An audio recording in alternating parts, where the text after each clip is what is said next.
মানে পশ্চিমা গণমাধ্যমের সকলেই ছিল, কারণ ওটা ফরেন করেসপন্ডেন্ট ক্লাব। এবং সেখানে পরবর্তীকালে আমরা দেখলাম রয়টার্স, সিএনএন সবাই এটা কভার করেছে। সুতরাং তারা কেউ এই প্রশ্নটা বাংলাদেশের কিছু অর্বাচীন লোক ছাড়া আর কেউ প্রশ্ন বলেনি যে এটা এআই এর মাধ্যমে হচ্ছে। এবং বুঝলেও বুঝতে পারবেন যে যখন বাংলাদেশেরই এক মহিলা সাংবাদিক, যিনি যুক্তরাষ্ট্র থেকে এসেছিলেন এটা কভার করতে, তিনি প্রশ্ন করছিলেন ফিরে যাওয়ার প্রশ্নের ব্যাপারে, তখন সজীব ওয়াজেদ জয় বলছিলেন যে বোধহয় নেত্রী বোধহয় চলে গেছেন, তাহলে এখন প্রশ্ন উত্তরটা আমিই দিই। উনি বলেন না না, I am very much here, I want to answer this. কারণ এআই কে এতটা ম্যানিপুলেট করে করাটা, এটা যারা করেন তারা জানেন আর কি, তারা বলতে পারবেন। কিন্তু কেউ ওখানে এই প্রশ্নটা তোলেনি, যারা উপস্থিত ছিল তারা সকলেই যে খুব শেখ হাসিনা বা আওয়ামী লীগের ভক্ত এমনও নয়। তো তারাও যখন প্রশ্ন তোলেনি, আর বাকিদের প্রশ্ন তোলাটা তো অর্থহীন। প্রশ্নটা হচ্ছে যে এইটা বলার উদ্দেশ্য কারণ হচ্ছে যে মানে যদি গুরুত্ব, সব থেকে বেশি গুরুত্ব কে দিয়েছে বলুন তো? সব থেকে বেশি গুরুত্ব দিয়েছে বাংলাদেশের পররাষ্ট্র মন্ত্রণালয়। তারা এরপরে একটা স্টেটমেন্ট জারি করেছে। স্টেটমেন্টটা নিয়ম অনুসারে কোন স্টেটের বিরুদ্ধে যদি বলতে হয় তাহলে সেটা ভিয়েনা প্রোটোকল অনুসারে সেই সরকারকে জানাতে হয়। সেটা না জানিয়ে তারা প্রেস বিবৃতি দিয়েছেন এবং ফেসবুকে দিয়ে দিয়েছেন। তো তারা তো পুরোটা শুনেছেন, ফলে তাদের জন্য তো এটা একটা বড় বিষয়। দ্বিতীয়ত আর একটা ব্যাপার বলা ভালো, যে সেই স্টেটমেন্টটা আমি দেখলাম প্রত্যেক সাংবাদিকরাই পেয়েছেন, বাংলাদেশের সাংবাদিকরাও পেয়েছেন, 9 বার ওটা এডিট করতে হয়েছে। তারপরে পরিশেষে এমন একটা ভাষা প্রয়োগ করে পররাষ্ট্র মন্ত্রণালয় স্টেটমেন্ট ইস্যু করেছে, এটা সম্পূর্ণ অকূটনৈতিক ভাষা। এবং যিনি করেছেন, এবং আমি নিশ্চিত যে এটা ডক্টর খলিলুর রহমান করেননি, কারণ তিনি এই ধরনের নোংরা ভাষা ব্যবহার করতে পারেন না। মাফিয়া টফিয়া ইত্যাদি ভাষাতে লেখা আছে, সেটা আমি জানি না এক ভদ্রলোক করে থাকতে পারেন, আমি সেটাও জানি না। যিনি 2007-8 সালে আওয়ামী লীগে আসতে চাইছিলেন, কিন্তু আসতে পারেননি বলে তার যে মনের বেদনা, ফলে তারেক রহমানের সঙ্গে সম্পর্ক হয়ে তারেক রহমান একটা ইংরেজি জানা একজন লোক দরকার ছিল, ফলে তিনি সেখানে ঢুকে পড়েছেন। তারপরে তার থেকে তিনি সব থেকে বেশি, তিনি হলেন আওয়ামী লীগ বিরোধী এবং এতটাই উগ্র বিরোধী তিনি যে একটা পররাষ্ট্র উপদেষ্টা। কেন উপদেষ্টা? তিনি মন্ত্রী হননি কেন, কেন জানেন? তিনি উপদেষ্টা হচ্ছেন এই কারণে যে তার যে ব্রিটিশ পাসপোর্টটা জমা দিয়ে দিতে হবে, সেটার ভরসা নেই, কবে আবার গদি উল্টে যাবে তখন ফিরে যেতে হবে ব্রিটেনে, না? সেই জন্য তিনি উপদেষ্টা। উপদেষ্টা যারা হন তারা কেউ পাসপোর্ট, কূটনৈতিক পাসপোর্ট নেন না, কারণ কূটনৈতিক পাসপোর্ট নিতে গেলে ওই অরিজিনাল পাসপোর্টটাকে জমা দিয়ে দিতে হবে, বুঝেছেন? তো এই তো হচ্ছে অবস্থা, যেটা আমি জানি না যে এটাকে নিয়ে কেন এত অযথা, মানে হঠাৎ দুই দেশের সম্পর্কের মধ্যে শেখ হাসিনাটা একটা ব্যাপার কেন হতে যাবে? এটা কি দুই দেশের সম্পর্কটা ভালো বা মন্দ নির্ভর করবে শেখ হাসিনাকে কেন্দ্র করে? ওরা নিজেরাই তো মেনে নিচ্ছেন শেখ হাসিনা একটা ফ্যাক্টর, তাই না? এর বাইরেও তো দ্বিপাক্ষিক সম্পর্ক হতে পারে, তাই না? আপনারা জানেন ভালো করে। পরের দিনই হাই কমিশনার দীনেশ ত্রিবেদী দেখা করতে গিয়েছিলেন জ্বালানি মন্ত্রী, তিনি বলেছেন আমাদের বাঁচান, আমাদের খুব ক্রাইসিস, গ্যাসের সংকট, ফলে আপনি ডিজেল যদি না দেন, বাড়তি দিচ্ছেন ভালো, কিন্তু আরো বাড়তি না দিলে কে বা কারা যেন লিখছে দেখলাম, বড় বড় কাগজ নাকি, তারা মিনিমাম কোনো কূটনৈতিক ধান ধারণা নেই, কারণ তার রাজনৈতিক উদ্দেশ্যে যদি কপি লিখেন তাহলে তো বাকিটা তাদের করা যাবে না। ফলে তারা লিখছেন সম্পর্ক নাকি বিরাট উত্তেজনাময়, এত উত্তেজনাময় যে ডিজেল চেয়ে বসছে, তাই না? তা তো বলতে পারতেন ভারত থেকে ডিজেল নেবো না, তাই না? এত সম্পর্ক। সাংবাদিকরা আপনাকে একটা জিনিস দেখায়, তাহলে ওনারা একটু পরিষ্কার হবেন। এই যে দেখেন আমাদের সালাউদ্দিন সাহেব, যাকে আপনারা ভারত দীর্ঘ প্রায় 7 বছর শিলংয়ে রেখেছিলেন, তিনি বলছেন হাসিনা কার্ড খেলবেন আবার সুসম্পর্ক চাইবেন, তা হতে পারে না। না, উনি তো রয়ের তত্ত্বাবধানে ছিলেন। আমরা মনে করি উনি বাংলাদেশে রয়ের একজন ঘনিষ্ঠ বন্ধু, সুতরাং তাকে এই ধরনের কথা তো বলতেই হবে, না তার চাকরি চলে যেতে পারে। 9 বছর তিনি কোথাও খারাপ ছিলেন তা নয়, বেশ কিছু ভারতীয় সাংবাদিক তার সঙ্গে দেখাও করেছিলেন তিনি যেখানে ছিলেন। ফলে তিনি হাসিনা কার্ড খেলবেন না, সুসম্পর্ক চাইবেন, মানে তো কিছু, আমি সেটাই বলতে চাইছি যে আপনাদের গোটা সম্পর্কটা নির্ভর করছে হাসিনা কেন্দ্রিক। হাসিনা ছাড়া দ্বিপাক্ষিক সম্পর্ক হতে হয়, তো ডিজেলটা নেবেন তো সেই যেখানে হাসিনা আছে সেখান থেকেই নেবেন তো। তো সেটার জন্য অসুবিধা হচ্ছে না, সেটা কেন নিতে আপনি সেটার জন্য কেন চাইছেন? বলে দিন নেবো না, তাই না? আমি তো শুনেছি আগামী সোমবার দিন দীনেশ ত্রিবেদী সময় পেয়েছেন, প্রধানমন্ত্রী তারেক রহমানের সঙ্গে কথা বলবেন।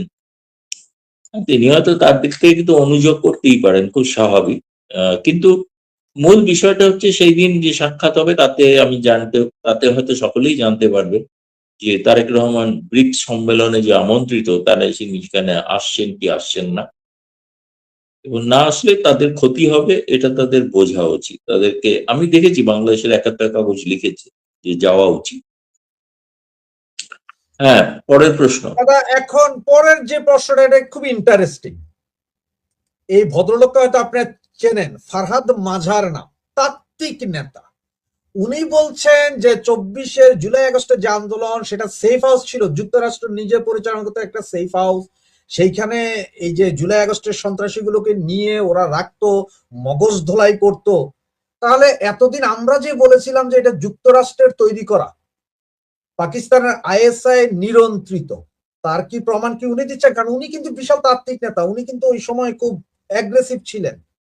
হঠাৎ ওনার কি হলো যে উনি আমেরিকার বিরুদ্ধে তার বলা শুরু কথা করলেন? তো, হ্যাঁ, এবং তার অ্যাগ্রেসিভ ছিলেন, এবং তার কথা তো সেখানকার ছাত্ররা শুনতো, এবং তার স্ত্রী সম্ভবত ইউনুস সরকারের একজন উপদেষ্টাও হয়েছিলেন। মৎস্য ও প্রাণী সম্পদ মন্ত্রণালয় উপদেষ্টা। যিনি ভারতে মাছ পাঠাতে খুব অসুবিধা হচ্ছিল তার, ভারতে জি, জি। ইলিশ মাছ পাঠাতে গিয়ে তাই নানা রকম প্রশ্ন তুলেছিলেন আর কি।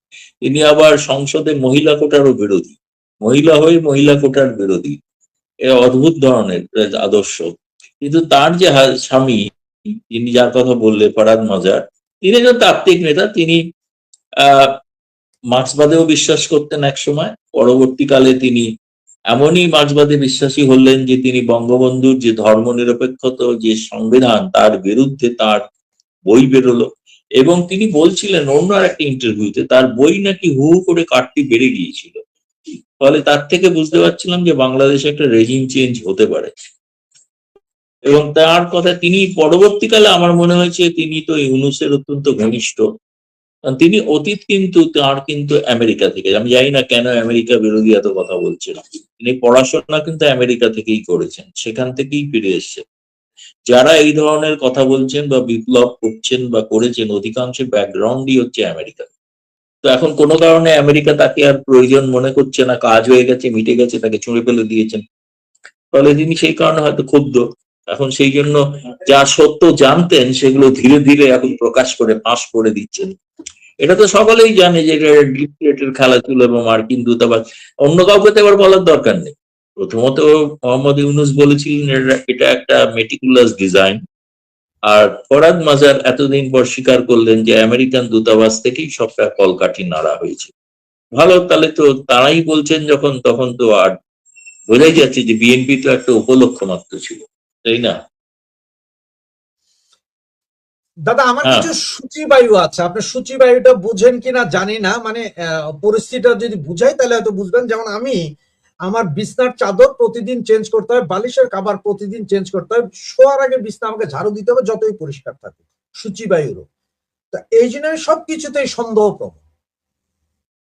5ই আগস্ট, আজ থেকে প্রায় মনে হয় 7-8 বছর আগে, আপনার কাশ্মীর থেকে 370 লাগু করেছিল।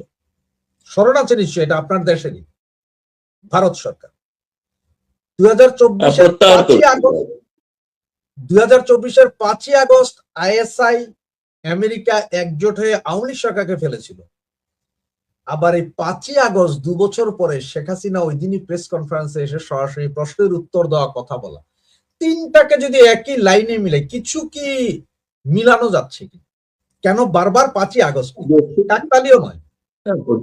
না, প্রথম কথা হচ্ছে যে পাকিস্তান তো কখনোই তাদের এই দুঃখ তো ভোলেনি যে পাকিস্তান যেটা পশ্চিম এবং পূর্ব ছিল, পূর্বটা যে বিচ্ছিন্ন হয়ে একটা স্বাধীন রাষ্ট্র হবে, সেটা তো তারা চায়নি খুব স্বাভাবিকভাবে। দ্বিতীয়ত তাদেরও কাশ্মীরের প্রতি তো একটা আগ্রহ বা রয়েছে আর কি। ফলে সেই বিষয়টা নিয়ে ওই দিন যে 370 দ্বারা যেটা প্রত্যাহৃত হয়েছিল সেদিনটা কাটতে, কিন্তু একইভাবে ওই দিনটা আবার শেখ কামালের জন্মদিন। কারণ ওই দিন ফরেন প্রেস ক্লাবের অনুষ্ঠানের পরে শেখ হাসিনা তার শেখ কামালের জন্মদিন উপলক্ষে অন্য একটা প্রোগ্রামে গিয়েছিলেন। তো অনেক ক্ষেত্রে দিনটা খুবই গুরুত্বপূর্ণ, এ বিষয়ে কোনো সন্দেহ নেই। তো যেহেতু তিনি জানেন যে 5ই আগস্ট তার ওই সেখানে ওই গণভবনে জাদুঘর উদ্বোধন হবে এবং সেখানে আবার ইউনূসের আবির্ভাব ঘটবে, এবং সেখানে দুর্ভাগ্যজনকভাবে দুটো অনুষ্ঠানের তুলনা করলেই বোঝা যায় যে ফরেন প্রেস ক্লাবে সুশৃঙ্খল ভাবে এত সাংবাদিক উপস্থিত ছিলেন, সেই হলে জায়গা হয়নি। ফলে তারা তাদের প্রাঙ্গণে আলাদা টিভি বসিয়ে সেখানে বসার ব্যবস্থা করেছিলেন, যাতে যারা সরাসরি আসতে পারছেন না ভেতরে হলে তারা বাইরে বসে যদি দেখতে পান, সেটাও তারা দেখেছেন। এতটাই সুশৃঙ্খল ছিল। আর যে অনুষ্ঠানটা আমরা দেখলাম, এখানে রাষ্ট্রপতিকে বলতে হচ্ছে যে আপনারা এরকম অসভ্যতা করবেন না, শৃঙ্খলা মেনে চলুন। সে ঠিক যেমন মানে যে ধরনের হট্টগোল হয়েছে, তাতে সমস্ত রাষ্ট্রদূতেরা, হাই কমিশনাররা ওই প্রাঙ্গণ ছেড়ে চলে যেতে বাধ্য হয়েছে। সেই ভিডিওটা সবাই দেখেছে। ফলে একটা টোটাল যে নৈরাজ্য মধ্যে এখনো বাংলাদেশ, তার একটা বড় প্রমাণ হচ্ছে সাকিব সেদিন ওই প্রোগ্রামে যোগ দিয়েছিল বলে তার বাড়ি ভাঙচুর করা হলো, শুধু এবং সাকিব না, তার নওফেলের বাড়িও ভাঙচুর করা হয়েছে। হ্যাঁ বলছি। তো এখন যদিও সাকিব খুব চমৎকার রিয়াকশন দিয়েছে, সে বলছে আমি বাড়িটা আসলে ভেঙে নতুন করে তৈরি করতে চাইছিলাম, তো ভাঙারও তো একটা খরচ আছে, ফলে ওরা ভেঙে দিয়েছে, আমার খরচটা বাঁচিয়ে দিয়েছে, সেটা বলেছে সাকিব। তো পরে এটাও বলেছে সে বাংলাদেশে ফিরতে চায়, সব বিচারের সম্মুখীন হতে চায়, কিন্তু তার নিরাপত্তা প্রয়োজন।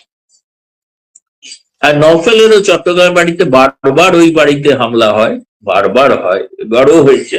কারণ ওই বাড়িটা হচ্ছে যে চট্টগ্রাম, যেখানে জামায়াত এবং এদের যে জমায়েত, সেই জায়গায় একটা বাতিঘরের মতো, মুক্তিযুদ্ধের আদর্শের বাতিঘর মতো ওই বাড়িটা কাজ করে।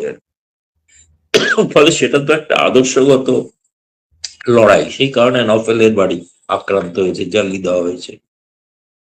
এবং এটা প্রমাণ করে যে সেই যে ইউনূসের সময় যে মব কালচার, যেটার নিন্দা বিএনপিও করতো, আজকে কিন্তু দেখা যাচ্ছে সেই মব কালচারটা অব্যাহত। শিল্পপতিদের ওপর চাঁদাবাজি অব্যাহত।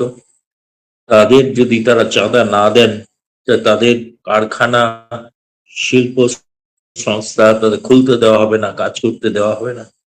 আমি নাম বলছি না, কিন্তু আমি নিজে ব্যক্তিগতভাবে জানি এই সমস্ত শিল্পগোষ্ঠীর ওপরে কি ধরনের হামলা চলছে। ফলে গোটা দেশের অর্থনীতিকে প্রায় পঙ্গু করে দেওয়া হচ্ছে। তাই রাসেল, দাদা, অনেকের আজকে কোশ্চেন ছিল, অনেকে এসএমএস ও করেছে এর আগে, যার কারণে আমাকে একটু অন্য জায়গায় যেতে হচ্ছে। সেটা হচ্ছে যে ওরা সবাই জানতে চাচ্ছে আপনার কাছ থেকে যে পাকিস্তানে একটা সমস্যা। ওরা বলতেছে পাকিস্তানে আসিফ মনির সম্ভবত ক্ষমতা নিয়ে নিচ্ছে, পাকিস্তানে কি রেজিম চেঞ্জের কোনো ইয়ে হচ্ছে কিনা, এর পরপরই আবার বাংলাদেশেও এটার কোনো প্রতিক্রিয়া হয় কিনা।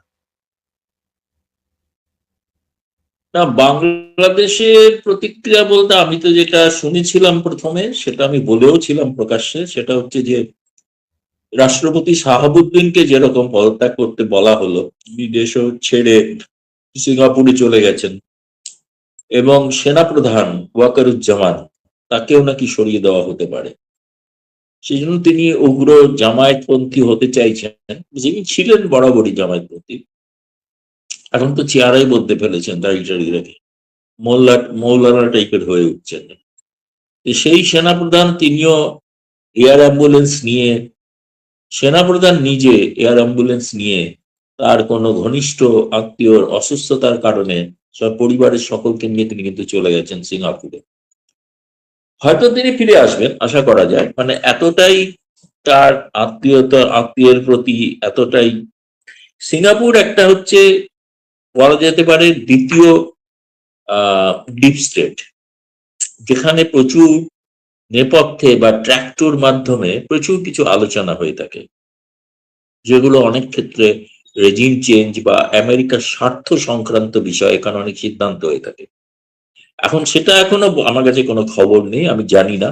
তবে আসিফ মনির যেরকম ওয়াশিংটনের খুব ঘনিষ্ঠ ব্যক্তি, ওয়াকারুজ্জামানও ওয়াশিংটনের ঘনিষ্ঠ ছিলেন, এবং তাকে যদি, যদিও আমেরিকা কখনোই সবসময় প্রকাশ্যে কোনো সেনা শাসন পছন্দ করে না, তারা চায় কোনো না কোনো ভাবে একটা গণতান্ত্রিক ব্যবস্থা থাকুক, তার আড়ালে সেনা থাকুক। এখন ফলে সেনা অভ্যুত্থান এরকম কিছু ঘটবে কিনা, ঘটলেও সেটা আমেরিকা চাইবে কিনা, সেটা সম্পর্কে আমি নিশ্চিত নই। তবে এটা ঘটনা যে ওয়াকরুজ্জামানের ভবিষ্যৎটা কিছুদিনের মধ্যেই নির্ধারিত হতে চলেছে। হয় তিনি তো এমনি আগামী বছর তার অবসর নেওয়ার কথা। অবসর নিয়ে কি করবেন? অবসর নিয়ে কি তিনি অন্য কোনো ভূমিকায় আসতে পারেন? সেক্ষেত্রে ওয়াশিংটনের একটা সবুজ সংকেত প্রয়োজন। হয়তো সেটা সিঙ্গাপুরে আলোচনা চলছে, সেটা এখনো প্রকাশ্যে আসেনি। সেটা এলে তখন হয়তো জানা যেতে পারে। দাদা, এই যে ওই দিন 5 তারিখের প্রোগ্রাম শেষ হওয়ার পরে আমি যতটুকু জানি যে আপনারা সাংবাদিকরা এরপর প্রায় 2-3 ঘন্টা ওখানে বিভিন্ন জনের সাথে আলাপ আলোচনা করছেন, বিদেশি সাংবাদিক আপনারা সব। 5 তারিখের এই প্রেস কনফারেন্সের পরে আন্তর্জাতিক মিডিয়ার যারা উপস্থিত ছিলেন ওদের মনোভাব কি বুঝতে পারলেন আপনি? ওদের মনোভাব হচ্ছে ওরা ন্যাচারালি খুবই অভিভূত যে শেখ হাসিনা তার পক্ষে যতগুলো সম্ভব প্রশ্নের তিনি জবাব দিয়েছেন, সে পছন্দ হোক না হোক, কিন্তু সেটাকে তারা তার গুরুত্ব দিয়ে তারা প্রকাশ করেছেন। ভারতের জাতীয় গণমাধ্যমেও প্রকাশিত হয়েছে, অন্যত্রও প্রকাশিত হয়েছে, আন্তর্জাতিক মিডিয়াতে প্রকাশিত হয়েছে, পশ্চিমা গণমাধ্যমেও প্রকাশিত হয়েছে। এবং তারা হয়তো অনেকে আরেকটু সাংবাদিক সুলভ আগ্রহের কারণে তারা জানতে চাইছিলেন যে তিনি কবে ঠিক যাবেন। সেই প্রশ্নটার উত্তর সরাসরি তো শেখ হাসিনা দেননি। তিনি বলেছেন বিজয়ের মাস সব যাবে, এইটুকু ছাড়া আর কোনো আক্ষেপ আমি ওটা দেখিনি। তার কারণ হচ্ছে, যেটা একজন যে সাংবাদিক প্রশ্ন করেছিলেন যে জুলাই আগস্টের যে হত্যাকাণ্ডের ওপরে ক্ষমা চাইবেন কিনা, তো তার উপরে সজীব ওয়াজেদ জয় যে জবাব দিয়েছেন, সেই জবাবের তো আর কোন তাতে মনে হয়নি যে সে জবাবের উপরে আর কোনো প্রশ্ন থাকতে পারে। কারণ জয় বলেছেন যে আওয়ামী লীগের আমলের হত্যাকাণ্ডগুলো হচ্ছে হত্যা, আর আওয়ামী লীগ চলে যাওয়ার পর যে হত্যাকাণ্ড হলো, যে পুলিশরা মারা গেল, তাদের হত্যাকাণ্ডটা হত্যা নয়, সেই বিচার হবে না, তার জন্য কেউ ক্ষমা চাইবে না। বরঞ্চ সেই বিচার হবে না বলে ইউনূস তো দায় মুক্ত একটি আইন পাশ করলেন, এবং সেই আইনটা বর্তমান সরকারও মেনে চলছে, তাই না? তো সুতরাং আওয়ামী লীগের সময়কার মৃত্যুটা মৃত্যু, আর বাকি সময়ের মৃত্যুটা মৃত্যু নয় বা হত্যা নয়, এটা কেমন ধরনীয়? হলে সবটাই হোক, বিচার হোক, তাই না? তাহলেই তো বোঝা যাবে। ওনার এই সজীব ওয়াজেদ জয়ের এই কথাটার পরে আসলে, এবং আজকে একটা ফটোকার্ড দেখার পরে আমার মাথায় যেটা চিন্তা আসছে, আপনাকে আগে একটা ফটোকার্ড দেখায়। প্রথম হচ্ছে যে এই যে সালাউদ্দিন আহমেদ গুম, শেখ হাসিনা, কামাল, জিয়াউল হাসানের সম্পৃক্ততা পেয়েছে তদন্ত সংস্থা। সালাউদ্দিন মানে হচ্ছে শিলং সালাউদ্দিন, যিনি স্বরাষ্ট্রমন্ত্রী। উনি ইন্ডিয়াতে থেকে উনি নাকি গুম ছিলেন। তাহলে এখন আমার প্রশ্ন হচ্ছে যে এই যে এটা আজকের একটা পত্রিকার খবর, 121 জন আওয়ামী লীগ মন্ত্রী এমপি কারাবন্দী রয়েছে। 300 এমপির মধ্যে বাকি যারা আছে, অনেক মন্ত্রী, অনেক সংসদ সদস্য, নেতাকর্মী কোথায় আছে কেউ জানে না। কেউ বলে ইন্ডিয়াতে, কেউ বলে সিঙ্গাপুর, দুবাই। তাহলে তো এরাও 24-এর 5ই আগস্ট সকলকেই গুম করা হয়েছে নাকি? সালাউদ্দিনেরটা না, যদি গুম যাদের হয়, না, তার চেয়েও বড় কথা হচ্ছে যে জেলের মধ্যে মারা গেছেন, তো জেলের মধ্যে মারা মন্ত্রী গেছে। মারা গেছেন, তাহলে জেলের মধ্যে জেলের কারা, জেলের মধ্যে মারা যাওয়াটার কিন্তু হচ্ছে নিয়ম অনুসারে সেটা কিন্তু কাস্টোডি ডেথ মানে তার একটা ম্যাজিস্ট্রিয়াল এনকোয়ারি হওয়া উচিত। সেটাও তো হয়নি। আইনের শাসন না থাকলে যা যা হয় তাই তাই ঘটছে। ফলে যে কথাগুলো আপনি বলছেন যে আরো অনেকে নিখোঁজ, যারা ভারতে আছেন এটা তো ভারত সরকার জানে, তাই না? কারা এখানে আছেন, কারা থাকছেন, যেসব মন্ত্রী, নেতা ইত্যাদি। কিন্তু বাকি অনেকে আছেন, এটা ঘটনা যে তারা তো সত্যিই নিখোঁজ। তারা কি গুম খুন হয়েছে, নাকি তাদের আটকে রাখা হয়েছে? যেমন আমি দেখছিলাম ওই ফরহাদ মাজার বোধহয় একটা গুম খুন নিয়েও মন্তব্য করেছেন কিছু একটা, যে সেইগুলো যদি হয়ে থাকে তাহলে সেই সব গুম খুনের ছবিতে হঠাৎ তোয়ালে কেন দেখা যাচ্ছে, পাখা কেন দেখা যাচ্ছে, মানে সেই ছবিগুলো কি পরে তৈরি করা হয়েছে? সবটাই তো পরে। যেটা বলা হয় যে শেখ হাসিনাকে তারা চাইছেন, তো কিন্তু শেখ হাসিনা যখন ভারতে এসেছিলেন তখন তো তিনি অপরাধী না, তার বিরুদ্ধে যে অপরাধ সেটা তো পরবর্তী বিষয়। কিন্তু আমরা যেটা বলি যে এটা ইউনুসেরই শাসনের এক্সটেনশন চলছে এখন, তার বড় প্রমাণ হলো ইউনুস যে আইসিটি তৈরি করেছিলেন, যে আইসিটি কি সম্পূর্ণ আন্তর্জাতিক বিধি বহির্ভূত একটা আইসিটি, সেটাকে তো এখন এরা মানছেন না, সেটাকেই তো ধরে তারা বলছেন তিনি ফাঁসির আসামি। তা ফাঁসির আসামিতে সেটা তো ইউনুস আমলে হয়েছে, সেটাকে বিচার হয়েছিল, একজনের অবর্তমানে বিচার হয়েছিল, সেটা কি বিচার ব্যবস্থা, সেটা কি সঠিক বিচার? সেটা তো ফ্যাসিস্ট আমলে যা হয়ে থাকে তাই হয়েছে, যে আপনাকে বিচারের কোনো সুযোগ দেওয়া হবে না, আমি রায় বলে দেবো, সোজা কথা, রায়টা গোটা থেকেই ঠিক হয়ে আছে। সেটা তো আর ন্যায় বিচার হলো না, তাই না? আন্তর্জাতিক ট্রাইব্যুনালের নিয়ম অনুসারে তার যা নিয়ম কানুন রয়েছে সেই অনুযায়ী কি ট্রাইব্যুনাল গঠিত হয়েছিল? তো হয়নি, এই নিয়ে তো অনেক প্রশ্ন আছে। কিন্তু দেখা যাচ্ছে বিএনপি সরকার সেটাকেই মানছেন, সেটাকেই বলে যাচ্ছেন, তাই না? হ্যাঁ, রাশেদ ভাই। দাদা, এই যে আরেকটা জিনিস, এটা একটু ইন্টারন্যাশনালি, যে সৌদি আরব একটা ইয়ে করেছে, টাই আপ করেছে, বাংলাদেশ সহ অনেক 19টা দেশ জয়েন করেছে। আজকে কিন্তু ইরান অলরেডি সরাসরি হুমকি দিয়েছে যে টাই আপের ব্যাপারটা, যে এটা ওরা অন্যভাবে দেখছে। বাংলাদেশের উপরে কি কোনো ইম্প্যাক্ট আসতে পারে এতে? না, বাংলাদেশের যে সমস্ত জাহাজে বাংলাদেশের পণ্য আসার কথা হরমুজ প্রণালী দিয়ে, সেগুলো ইরান অনুমতি দেবে না, বা জোর করে পাঠানোর চেষ্টা হলে সেগুলোকে ইরান ধ্বংস করে দিতে পারে, তাহলে বাংলাদেশ ক্ষতিগ্রস্ত হবে। এরকম একটা, মানে যে সামরিক জোটে, একটা মানে যে সামরিক জোটটার জাতিসংঘের অধীনে নয়, সেই ধরনের সামরিক জোটে অংশগ্রহণ করাটা, এটা বাংলাদেশ আমার মতো একটা বড় ধরনের ঝুঁকি নিয়েছে। মানে যারা মুখে এত কথা বলেন তারা নাকি ফিলিস্তিনের পক্ষে, কিন্তু এটা তো ইসরায়েলের পক্ষে চলে যাওয়া হলো। তাহলে বাংলাদেশ কি শিবির পরিবর্তন করছে? বাংলাদেশ কি এখন ইসরায়েলের পক্ষে যাচ্ছে? সেটা একটা বিষয়, কিন্তু এটা ভাবার বিষয় আছে। বাংলাদেশ তার কিন্তু পররাষ্ট্র নীতি পরিবর্তন করছে, তার সমস্ত ইঙ্গিত পাওয়া যাচ্ছে। কেবল ভারত বিরোধিতা নয়, সে আন্তর্জাতিক ক্ষেত্র যে ধরনের সামরিক জোটে, আগে কিন্তু কোনো সামরিক জোটে সামিল হতো না বাংলাদেশ। শেখ হাসিনার সময় শেখ হাসিনা কিন্তু কোয়াডে যুক্ত হতে চাননি, যদিও কোয়াড কোনো সামরিক জোট নয় তা সত্ত্বেও। কিন্তু পরবর্তীকালে এখন আমরা দেখছি যে বাংলাদেশ কিন্তু সামরিক জোটে ঢুকছে, এবং যে সামরিক, তারপরে বাংলাদেশের যে সার্বভৌমত্ব, সেটা তো অন্য দেশের কাছে তারা তাহলে বিক্রি করে দিচ্ছেন, অথচ অভিযোগ করতেন শেখ হাসিনার ব্যাপারে। এটাতে বাংলাদেশের জন্য আমার মনে হয় খুবই একটা বিপদ সংকেত। এটা বাংলাদেশকে কোন জায়গায় নিয়ে যাবে আমি জানি না। মরিয়া হয়ে তারা কোনোভাবে নিজেদের সরকার টেকানোর নাম করে যেটা করতে চলেছেন অগণতান্ত্রিক পথে, এটা বাংলাদেশের পক্ষে সঠিক কোনো, আমি ভবিষ্যৎ দেখছি না আর কি। এটা খুবই চিন্তার বিষয় হয়ে দাঁড়াবে, কোনো সন্দেহ নেই। দাদা, আমরা একটা কথা বলি যে শকুন যত উপরে উঠবে উঠুক, তার চোখ নাকি একদম নিচে থাকে যে কি হচ্ছে ঘটনা। তো আমরা সাংবাদিকদের বলি যে সাংবাদিকরা যেভাবেই কথা বলুক বা বসে থাকুক, ওনাদের কনসেন্ট্রেশন বা চোখ থাকে যে সামনের ব্যক্তিটি কিভাবে কথা বলছেন, মানে তার খুঁটিনাটি বিষয়গুলো ধরার জন্য। 5 তারিখের এই প্রোগ্রামে নেত্রী যেভাবে কথা বলেছেন বা যা কিছু বলেছেন, কনফিডেন্স লেভেল বা উনি দেশে ফিরে আসার যে ইয়েটা, আকাঙ্ক্ষা, আপনারা আসলে কতটুকু দেখলেন? না, সেটা তো তিনি সুদৃঢ়ভাবেই বলেছেন। তিনি তো বলেছেন তিনি রাজনীতি করার জন্য যাচ্ছেন না, যেটা বলা হচ্ছে যে তাকে রাজনীতি করতে দেওয়া হয়েছে। তিনি তো রাজনীতির কথা বলেননি, তিনি বলেছেন মানুষ দুঃখে আছে, কষ্টে আছে, তার পাশে আমি থাকতে চাই।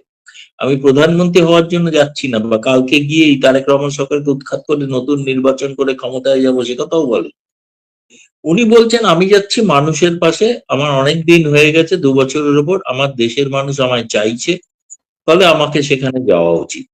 এবার আমার প্রশ্নটা হচ্ছে, ধরুন শেখ হাসিনা সেখানে যদি যে গেলই শেষ পর্যন্ত, তাহলে তার বন্দি প্রত্যার্পণের দরকার পড়ছে না, তারা তো তাকে পেয়াচ্ছেনি সেখানে, তো সেই অনুসারে তারা ব্যবস্থা যা যা নেওয়ার নেবেন, তো সেটার জন্য তিনি তো প্রস্তুত, কিন্তু প্রস্তুত আছেন, তাই না? এখন সেটা যদি তারা ভাবছেন যে এখানে বসে এটা করছেন, সেরকম কিছু নয়, এটা রাজনীতি করছেন, রাজনীতির কথা তো উনি বলেন এটা। আর মত প্রকাশের স্বাধীনতা তো ভারতে আছে, তাই না?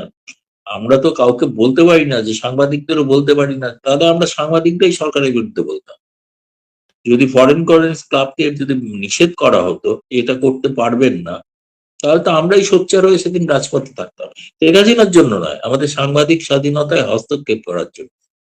আর শেখ হাসিনা এখানে একজন অতিথি, তাকে কি করে বলা হবে যে তিনি কি বলবেন, আর কি তার স্ক্রিপ্ট সেটাও কি ভারত সরকার তৈরি করে দেবে, নাকি বিএনপির তৈরি করা স্ক্রিপ্ট নিয়ে তিনি কি রাষ্ট্রপতি যেভাবে ভাষণ দেন সেভাবে কি ভাষণ দেবেন নাকি? তেনা তার যে মত মত প্রকাশের অধিকার, তিনি সেটা মত প্রকাশ করবেন। তা সে মত প্রকাশে কেউ খুশি হতে পারেন, কেউ অখুশি হতে পারেন, সেটা দেখার তো ভারতের কাজ নয় না। ভারতের বক্তব্য হচ্ছে এখানে তিনি আওয়ামী লীগের নামে কোনো সাইনবোর্ড খুলে, কোনো অফিস খুলে কোনো রাজনৈতিক আন্দোলন প্রতিবাদ এসব করতে পারবেন। কিন্তু তার তো ব্যক্তি স্বাধীনতা আছে, সেই ব্যক্তি স্বাধীনতা অনুসারে তিনি যা করার করছেন। এটাকে রাজনৈতিক দৃষ্টিতে দেখাটাই আমার মনে হচ্ছে ভুল হচ্ছে। আর গোটা বিষয়টাকে শেখ হাসিনা কেন্দ্রিক করে ফেলছেন, যে শেখ হাসিনার নাকি কোনো গুরুত্ব নেই, শেখ হাসিনার নাকি হয়ে গেছে। ইররেলিভেন্ট, এখানে কেউ নাকি বাংলাদেশে চায় না। তা তারা মাথা কামাচ্ছেন কেন এত? শেখ হাসিনা কিন্তু চায় না, ইররেলিভেন্ট। আপনার তাকে নিয়ে তো সকাল সন্ধে ভাই ভেবেই চলেছেন। যতটা না যতটা না মানে আওয়ামী লীগ ভাবছে, আওয়ামী লীগের কিছু কিছু একটা ব্যাপার বলে রাখা ভালো, এই প্রসঙ্গে সুযোগ এলো বলে। আওয়ামী লীগের কিন্তু সেই সময়ের যে ঘটনা 2024, তাতে অনেকেরই সন্দেহ যে কিছু আওয়ামী লীগের লোক তারা হয়তো ষড়যন্ত্রের শিকার হয়েছেন, এবং তারা একটা ষড়যন্ত্রকারী রোল প্লে করেছেন। কারা নিশ্চিত নয়, ভবিষ্যতে শেখ হাসিনা কোনোদিন একদিন তদন্ত করে বের করবে কারা তারা। কিন্তু আমি আর একটা জিনিস লক্ষ্য করেছি, এটা আমার বলতে আমার খারাপ লাগছে, তবুও আমি বলতে বাধ্য হচ্ছি। এখনো কিন্তু সেই ধরনের কিছু লোক আছে যারা আওয়ামী লীগের নাম করে বিভ্রান্তি ছড়াচ্ছেন এবং বিরূপ প্রচার করছেন, এমনকি বহু তথ্য বিরোধীদের হাতে তুলে দিচ্ছেন।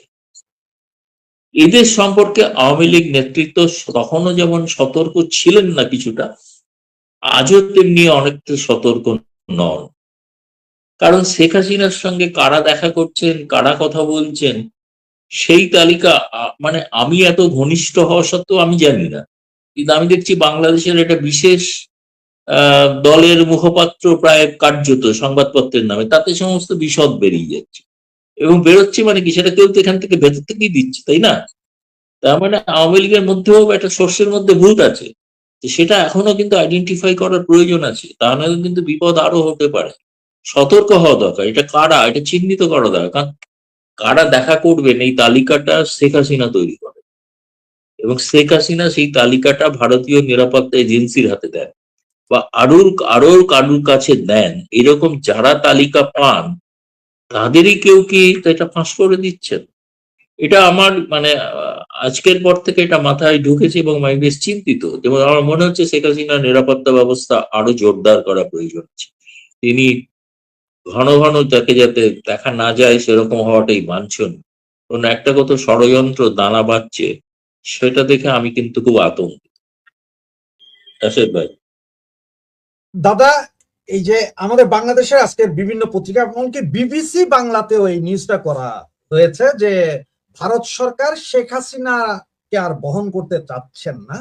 তার কারণ হচ্ছে ওনারা যে যুক্তিটা দিয়েছে, রণধীর জয়সওয়াল 4 দিন আগে বলেছিলেন যে শেখ হাসিনা কোথায় কি বলবে এটা তো ভারত সরকারের কোনো বিষয় নেই। সেই আজকে নাকি আবার উনি বলেছেন যে শেখ হাসিনা কি বলেছেন তা ভারত সরকারের দায় দায়িত্ব নাই। ওনারা বুঝাতে চাচ্ছেন যে হঠাৎ করে রণধীর জয়সওয়াল কেন আজকে আবার সাংবাদিক সম্মেলন করতে হবে, যদি ওনারা আসলে ওইভাবেই একেবারে ভুল ধারণা, এটা বাংলাদেশের লোকেরা জানে না। আমাদের এখানে সপ্তাহে 2 দিন ব্রিফিং হয়, একদিন মঙ্গলবার, একদিন শুক্রবার। শুক্রবারে এই প্রশ্নটা হয়েছে, যেহেতু বাংলাদেশ সরকার একটা প্রতিবাদ করেছে, সেই জন্য সেই প্রশ্নটা সাংবাদিকরা করেছে। তখন ইনি বলছেন যে আমি আগেও বলেছি, আবার বলছি, এই সাংবাদিক বৈঠকের সঙ্গে ভারত সরকারের কোনো হাত নাই। কিন্তু এবং সেখানে তিনি যা বলেছেন তার সঙ্গে আমরা সহমত নই। এছাড়া তারা কি বলবে যে আমরা সহমত? তো সহমত হলে তো সঙ্গে সঙ্গে ব্যবস্থা নিতে হয়, তাই না? সেটা তো সম্ভব নয়। এটাকে অযথা, আর বিবিসি বাংলা আমার জানি না, আমার সঙ্গে অনেকেরই কথা হয়, বিবিসি বাংলার সাংবাদিকের সঙ্গে কথা হয়। এখন ওই সংবাদপত্রে, সংবাদ গোষ্ঠীতে ওই ধরনের সংবাদ না ছাপলে ছাপা হবে না। কি করা যাবে? তাকে ওইভাবে কোথাও কোনো সূত্র আছে শেখ হাসিনাকে ভারত চায় না? কেউ বলেছেন? ভারত সরকারের কোনো আধিকারিক বলেছেন? তিনি ইন্টারপ্রেট করছেন, তাই না? কে বলেছেন যে ভারত সরকার চায় না? ভারত সরকার চায় না এটা কাউকে বলতে হবে তো। তো তিনি বসে বসে একটা মন গড়া কথা বলে দিলেন, তাই না? আমার বক্তব্য হচ্ছে, আমাকেও খবরটা অনেকে বাংলাদেশ থেকে পাঠিয়েছে, আমি বলেছি খবরের সোর্স কি? সোর্সটা তো জানা দরকার, তাই না? আমি যদি কিছু লিখি বা কিছু বলি, তাহলে আমি কাউকে একটা কোট করে বলবো, তাই না? তো সেই কোটেশন নেই, কিছু নেই, কারণ ওই ধরনের খবর ছাপা, কারণ ওই খবরটা কেন হয়েছে জানেন? খবরটা হচ্ছে এই কারণে যে বিবিসি বহু তর্ক বিতর্কের পর শেখ হাসিনার প্রেস কনফারেন্সটা দেখাতে বাধ্য হয়েছিল, এবং তাতে লাইভ 2 কোটি লোক দেখেছে বিবিসি থেকে। 2 কোটি লোক বিবিসি, সমগ্র সারা পৃথিবী জুড়ে তো 44 কোটি, কিন্তু তার মধ্যে বিবিসিরই 2 কোটি অবদান আছে।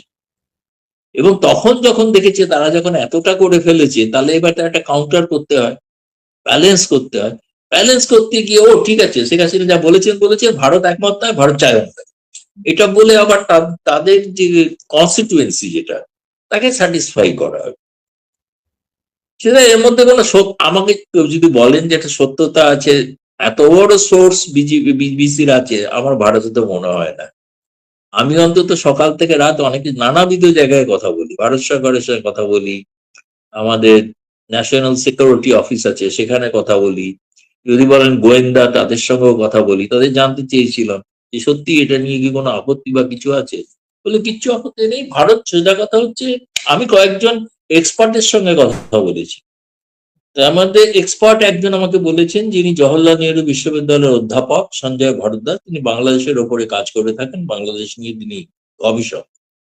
তিনি বলেছেন ভারত এটা ভারসাম্যের রাজনীতি করছে, ভারসাম্যের কূটনীতি।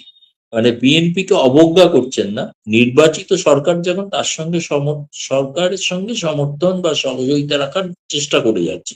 যেমন ডিজেল চেয়েছেন, ডিজেল হয়তো পাঠিয়ে দেবেন, কিন্তু তাই করে আওয়ামী লীগকে উপেক্ষাও করছে। দুটো, এই ভারসাম্যের রাজনীতি। আওয়ামী লীগ দীর্ঘদিনের পুরনো বন্ধু, তাদের ভারত অনেক উপকৃত হয়েছে নিরাপত্তার দিক থেকে, ফলে তাকে ভুলে যাবে কি করে? তাকে ভুলে যাওয়া তো সম্ভব না। ফলে এইটা বুঝতে পারছেন না। এর মানে এই নয় যে শেখ হাসিনা কালকে গিয়ে তারেক রহমানকে উৎখাত করে ক্ষমতায় বসবেন আর পেছনে ভারত থাকবে, এটা নয়। ভারত বলছে যে তিনি যা বলেছেন, তিনি তো যে কথাগুলো বলেছেন সে কথাগুলো তো আমরা জানতাম যে কি বলবেন, ফলে তো তার সঙ্গে তো আমরা আগেও বলেছি একমত, এখনো বলছি একমত। কিন্তু সেটা বলতেই হবে তাকে। তিনি যদি একমত হয়ে যান ভারত, তাহলে তো ভারত একটা পক্ষ নেওয়া হয়ে গেল না। ভারত তো কোনো পক্ষ নিচ্ছে না, ভারত তারেক রহমানকে উপেক্ষা করছে না। তারেক রহমানকে যে আমন্ত্রণ জানিয়েছিলেন প্রধানমন্ত্রী নরেন্দ্র মোদী, প্রথম বিশ্বের প্রথম নেতা, আজ পর্যন্ত তার স্বীকৃতি পর্যন্ত ভারতে পাঠান। অনেকে হয় না যে আপনার চিঠি পেয়েছি, বিচার করে জানাও, স্বীকৃতিও দেন। ব্রিক্স এর সভাপতি নরেন্দ্র মোদী, তিনি আমন্ত্রণ জানিয়েছেন বিমস্টেকের সভাপতিকে, যিনি তারেক রহমান। আজকে অন্য কেউ প্রধানমন্ত্রী হলে তাকেই করতেন। এখন তার সেইটারও কোনো প্রাপ্তিশোক নেই, খালি বলা হচ্ছে যাবে কি যাবে না, হাসিনা থাকলে হবে না। আরে হাসিনা থাকলে ব্রিক্সের সদস্যপদ নেবেন না? এ তো অদ্ভুত বিষয়, তাই না?